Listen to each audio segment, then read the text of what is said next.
Hi, everyone. Everybody doing good so far? Okay, good. I'd like to try a quick experiment with everybody. If you have one of these or something like it, take it out and hold it up. Let's see what happens here. I'm predicting pretty close to 100% saturation. Look at that. I'm right. Okay, now, here's what we're going to do. Keep them up. Hand them to the person next to you. Swap phones. Now it's getting interesting, right? Okay. Take those phones and put them in your pockets.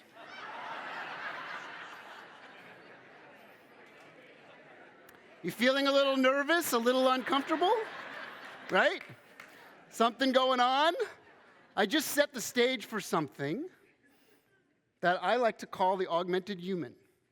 Now, we call those phones, but really they're little robot friends. And you use them in robotic ways all the time. They're attached to you and connected to you in very robust, interesting ways that have ingrained and enveloped into your world in ways you might be a little terrified if someone actually pointed it out to you. So at some point when you get uncomfortable enough, you can grab your phones back from your friend. But see how long you can hold out. Okay? Now, I'm just going to sort of bring up a very quick point here. I don't really know what I'm doing. As a futurist for 20th Century Fox, I constantly think that the jig is going to be up at any point in time, that someone's going to bring these handcuffs and go, you have no idea what you're talking about, do you? And basically the answer is yes. So now let's stick with this kind of prison theme for a moment here. If some of you, all of you, happen to get arrested for some reason today, and they took your phone away, like we kind of did, and you had to make a phone call to a relative or a friend, but you didn't have your phone, could you do it? Would you actually know the digits, the number? Some of you wouldn't. It would be difficult, right? Who here used navigation to get here today, right? These are the robotic things that are constantly happening in your lives, and I could give you hundreds, if not thousands, of examples. I want you to think about this for 1 second. What I do when I have to sort of think about what I do for a living, which I kind of have to make up every day, even if you're on the right track, you will get run over if you just sit there. Famous movie cowboy said that. Also a famous innovator in addition to a movie cowboy. So this is the only thing you're going to kind of really have to read here. I want you to just read that. 4 out of 5 smartphone users check their phones within the first 15 minutes of waking up every day. This was from a study back in 2013. Now we're almost at 2016, okay? Trust me, the percentage is even higher. So she seems relatively happy. They're not quite so happy. That woman is clearly unhappy about this whole process, right? 80% of these people, 80% of you, probably 90% by now, it's the first thing you do in the morning. When you hold up and you wake up, you check your little robot. It's on your body for almost the entire day. Typically, every time except 2 hours a day, give or take. That's a little terrifying, right? I want you to watch this for 1 second. Some of you know this. This has some sound. Better angle.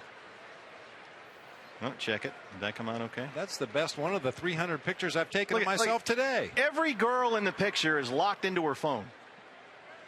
Oh, Lord. Every single one is dialed in. Welcome to parenting in 2015. Okay. So that's a fascinating little moment, right? Where those sportscasters are making fun of those lovely young ladies. Now, here's the real story. They actually asked them to do that. It was part of a thing based on a big cell phone sort of thing going on, and they said, take a picture of yourself and put it up, post it. Use your little robot. And really who they're making fun of here, right? They're doing that too. They're not really watching the game. They're watching their augmented version of the game with all those monitors sitting around them, and they're having to use all this technology, right? So who are we kidding here? This is a picture of a Starbucks today, okay? Now, if you went back 20 years in time to a coffee shop and you said that was the way a coffee shop was going to look in the future, you'd be out of your mind. People looking at these little pieces of silicon in various sizes, not really communicating with each other, communicating with their little robot buddies, right? You do know that one of these operating systems for these robot phones in our pocket is actually called Android, right? They actually, right on the nose, they just define it. It's an Android. It lives with you. Now, here's the next question. This is what I sort of do for a living these days. I look into the future and think about what is the next step. The question I'm asking, and some of you may know the answer or think you know the answer, is this where we're going next? Are we effectively softened up enough as humans with our robotic connections to the world that we are actually going to be accepting more, a lot more? And when you learn about what this is called virtual reality, you will be amazed at what it can do. It is the next giant leap in how we visualize the world. So I think that it's not possible that it's going to happen. I think it's likely that it's going to happen this time around. All right, so now you're kind of asking, what, you're a futurist? Like, really? That's what you do? Like, what gives you the right to do this, right? Well, I think this is why. I grew up here, more specifically here in Central Florida. When I was a little kid, this was my world.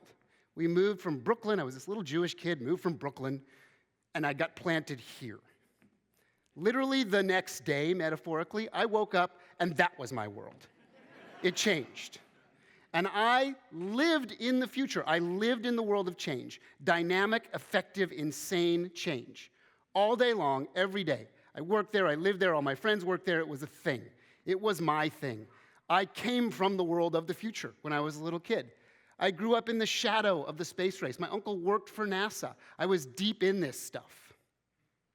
And then later in life, I got really unique opportunities to be parts of teams right when they were getting started, things that really changed the industry that I work in, the professional motion picture and television industry. These were the highest levels of risk and insanity. People thought we were crazy to do this. Nowadays, these tools are all extremely mainstream and used every day all over the world. This is kind of what I do now every day. These are not like pictures I've downloaded from Google. These are literally my snapshot. I could do this for hours. There's me traveling all over the world on airplanes, letting people try out virtual reality. We're going to talk about evolution. This is a cave painting. This is the premise of what I talk about when I have these big executive meetings at Fox. What does change mean? How does it work?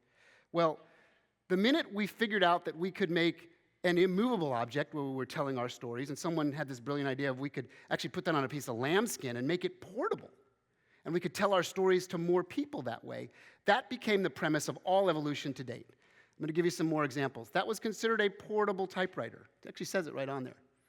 Today, there's our portable typewriter and our portable million other things. When we talk about virtualization, this is a really important step. Who here has a Wii or ever played a Wii or done a lot of stuff? Almost everybody, right?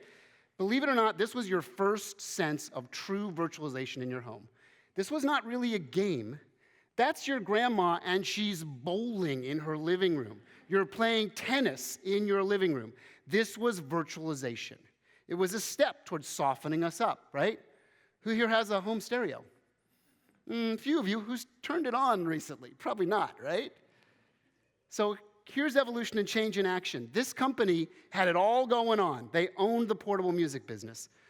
Until this company came along, the little company back then, the little computer company, not even the big one, and completely turned it on its head. And the wonderful company Sony, which they are a wonderful company, woke up metaphorically one day, and they had lost their entire business. It was staring them right in the face the whole time.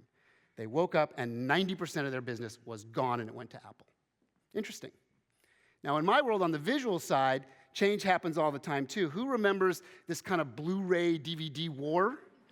And everybody thought, oh, Blu-ray won the war. The war is over, Blu-ray won. No.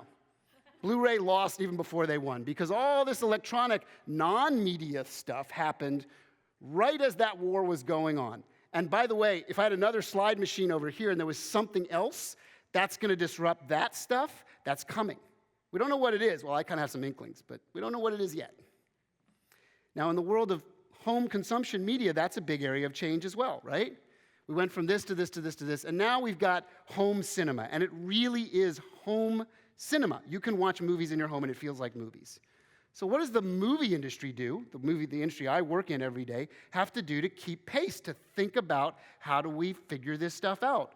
Well, what we're doing with a technology company called Barco, which is a Belgian projector company, is we're looking at essentially making theme park cinema in every movie theater around the world, so that your experience when you're out of the home is different than when you're in the home, fundamentally different. And lo and behold, it kind of feels like going to a theme park, right?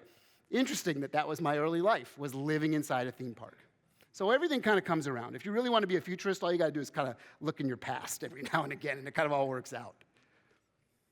All right, I'm going to talk a little bit about virtual reality. I'm going to play a little of these videos. So this is important. This is a very important part of my life. So I'm going to play a little bit of this. So Matthew, can you hear me? Yeah, What do you think about this experience? I like it. I like it a lot. Did you look up in the sky yet, that you can see the sky? Hold on. Okay. He's busy killing zombies.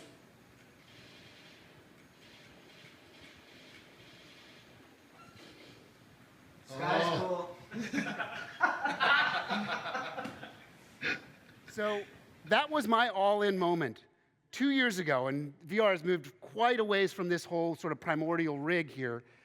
I got a chance to do this, and I said, I have to bring my son. He's 15 years old. He plays games. I'll know if this is something. He puts it on. I will never forget the words that he said. He put it on and played it for about 10 minutes. Oh, nice. He flipped the headset up, and he looked at me. His eyes were wide as saucers. He says, Dad? He says, what?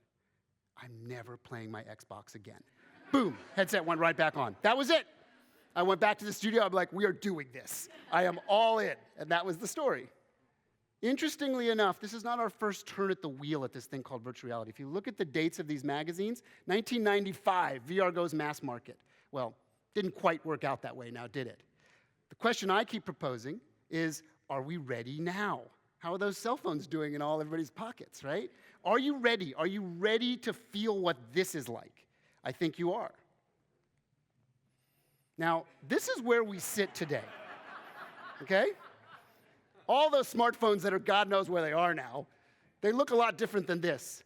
This is where we are in the world of virtual reality today. I often refer to it as we're in the brick cell phone days of virtual reality. We're in the very, very early stages. It's clunky, it's heavy, it's problematic, but it's also wonderful, just like making a phone call from the beach was wonderful back then.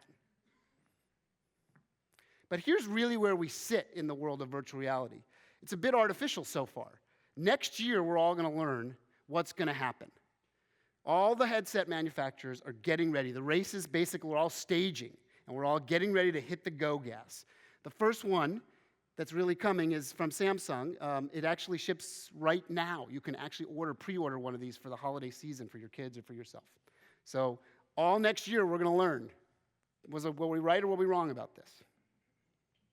These are a couple of the swings at bat that we took at the movie studio at 20th Century Fox. We made a virtual reality experience for an independent movie, a Searchlight movie called Wild. And you can see that in VR with one of these VR headsets.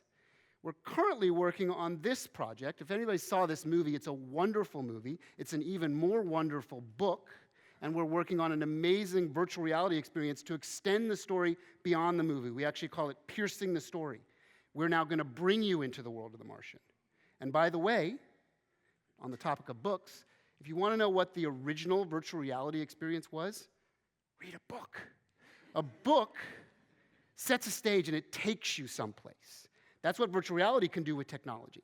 The best virtual reality is, oddly enough, much more like reading a book than watching a movie, or seeing a play than watching a movie. It's immersive in a completely different way, and it takes you someplace. Now, some of you might know what this is. Google Glass. This looks interesting. Really? Well, I don't think so, because I refer to this as a problem called the CF. The CF is something that this guy has. It's the creepiness factor, okay? So everybody, now, it's okay to wear a Bluetooth headset, like if you're in your office and you don't want to hold the phone, that's fine. But out in the world, wearing a Bluetooth headset is creepy, man. Like, what are you doing with that thing in your ear? Are you talking to me? Is it talking, like, I don't get it, right? The last cool person to wear a Bluetooth headset was Lieutenant Uhura from Star Trek. Last one. That was it. She got the last win, right? Everybody else is just goofy, right?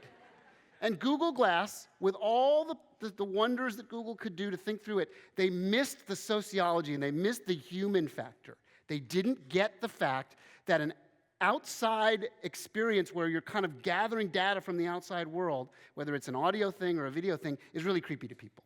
It's why it failed. Ultimately why it failed. Now, why virtual reality I don't think is going to fail in the same way, because it's an outside looking in experience. You want to peer into another world. You want to go to another world. And this is historically relevant, too. Remember I made a point before about talking about looking at the past to think about the future? This was some of the first versions of entertainment, mass market entertainment, the Nickelodeons. You put your face into something. The modern version we live with every day, right? If you have kids, they have created their own version of the Nickelodeon. They're privatized little entertainment, and they're miniature socialized entertainment. Fascinating. Now, the next question is, are we going to go here next? Are we going to strap these things on our face to take us to amazing stories, amazing places, learn amazing things? There is nothing this can't do to set a stage for what's next. So as I wrap up, I just want you to think about this. This is touched on quite a lot today. Be bold, be brave. Take risks. If you want to find the future, you have to take risks. Be willing to explore the edges, right? I mean, they wanted me to stand on this little red carpet, and I'm like, it's going to be hard for me to stand on this little red carpet. I'm a guy that likes to be out on the edge. It's more comfortable for me to be out on the edge, right? Out on the edges is where all the amazing stuff happens. Thank you.